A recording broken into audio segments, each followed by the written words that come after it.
Hello everybody, Neck of the Woods here. So I haven't been making a lot of videos regularly like I like to, for different reasons, like technical difficulties I was having with my phone with uploading the video. I have put out 2 videos recently. They've been like spread out, apart, long intervals in which I have uploaded the videos. So I'm gonna attempt to do so with this video. Hopefully this video will upload.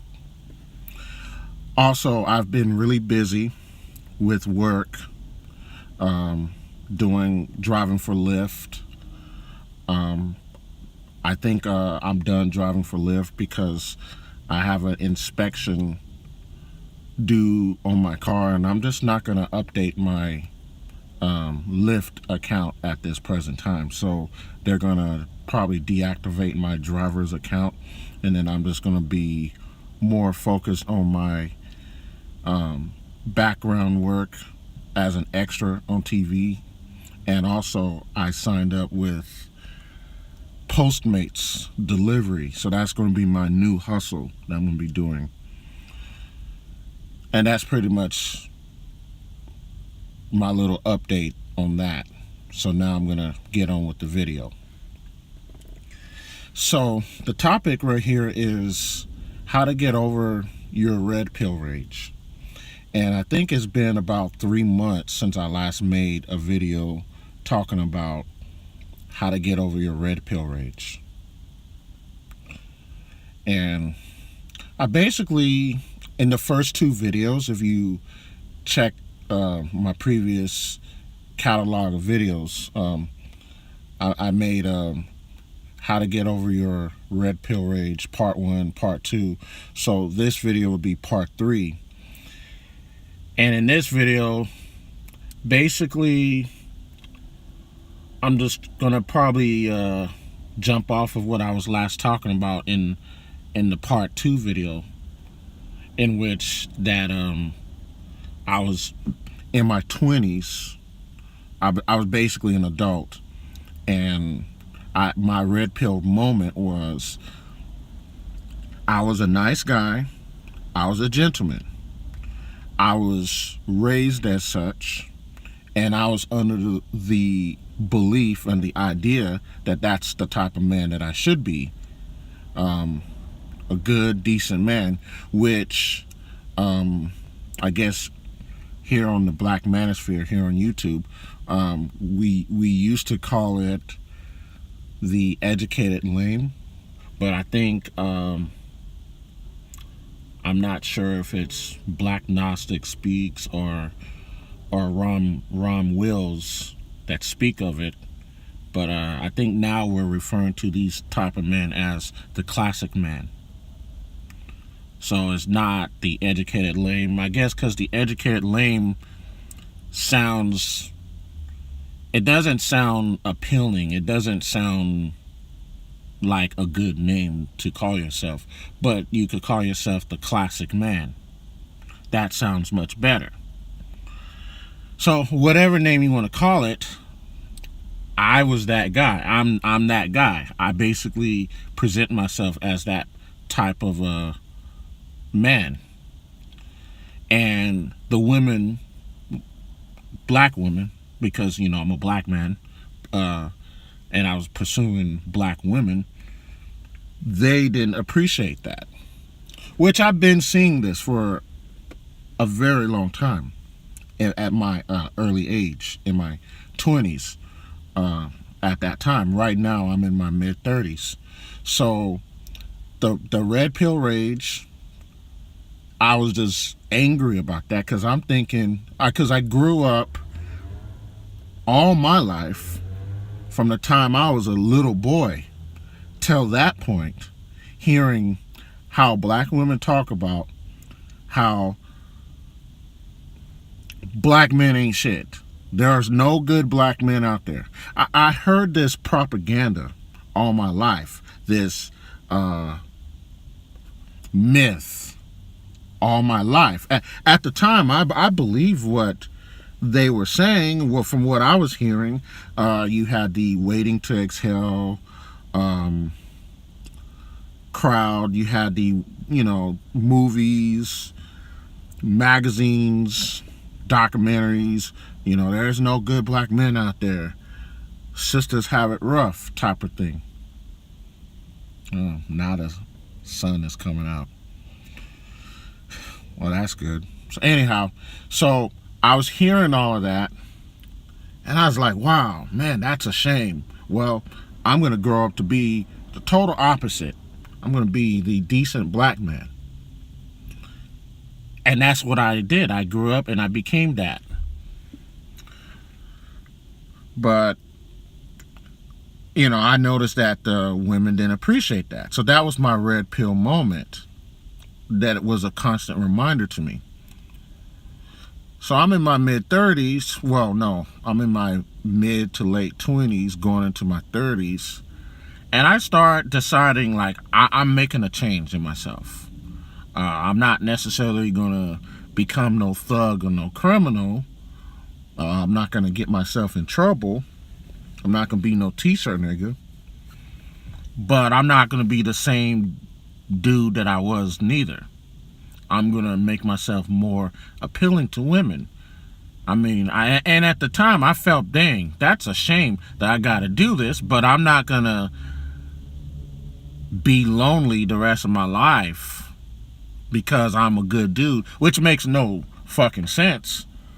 So, and that's pretty much what I was trying to talk about in the last video, but I was talking about a lot of different points, and I was trying to bring it to the same general point.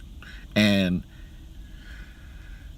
then, of course, I said, my buddy, that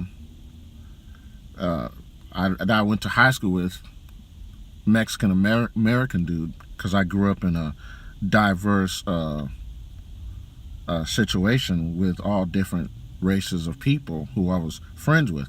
So, so that's the type of person I am. So he's the one who introduced me to Tom Leykis. And then I was telling how I listened to so many different people here on YouTube, no matter what race they were. White guys from Tom Leykis and other MGTOW men. Some MGTOW people consider Tom Leykis to be the grandfather of modern MGTOW. And I was listening to the other people, start listening to black men, because after all, I'm a black man. And this is what I found interesting, because growing up, I had my uncles to look up to. My dad was a piece of shit. There's really no reason to look up to my dad. And this is what this video really is about. I really didn't have too many black male role models to look up to, because all of the black male role models I personally knew were basically different, varying levels of negative image type of models of men. And it was a combination of me not being encouraged to look up to these men, and then I had to decide who I was going to look up to nonetheless. I already knew my dad was a piece of shit. He was an alcoholic, he was a drunk, he was a loser, he was married to an ugly witch who hated me because I was his son from another woman, and she hated my guts, and I hated her guts too. So I was like, nope, I'm not following that example. I'm not gonna look up to that motherfucker, even though he's my dad. And what I try to do is look at the good of things, of everything. I try, regardless how bad it is, I try to find the positive. And there is very little positive good that I could glean from, that I could pick up from my dad. So I was like, nope, I'm not going in his example. I'm going to be the total opposite of him. And then you have my uncles on my mom's side, because all my other family on my dad's side, they passed away, they died, because my dad is a very old man, much older than my mom. And my mom, on my mom's side, now I had like my 5 uncles. Now they weren't the most perfect men neither, but I never thought bad of my uncles, regardless how many times they was arrested, went to jail, went to the penitentiary. No matter how moral or what kind of lifestyle they was living, I was like, well, at least I know them, I know who they are. They're kind of somewhat in my life, and they kind of somewhat don't push me away out of their life. They different, they tried to spend time with me somewhat. So I did appreciate that. And I looked up to them. I wasn't going to live the lifestyle that they lived, but I listened to what they had to say, because believe it or not, they had some wisdom to pass on to me. But a lot of the wisdom they was passing on to me, I just didn't get it because I was so much of a square at the time that I really just didn't understand what they were saying. They was giving me good advice.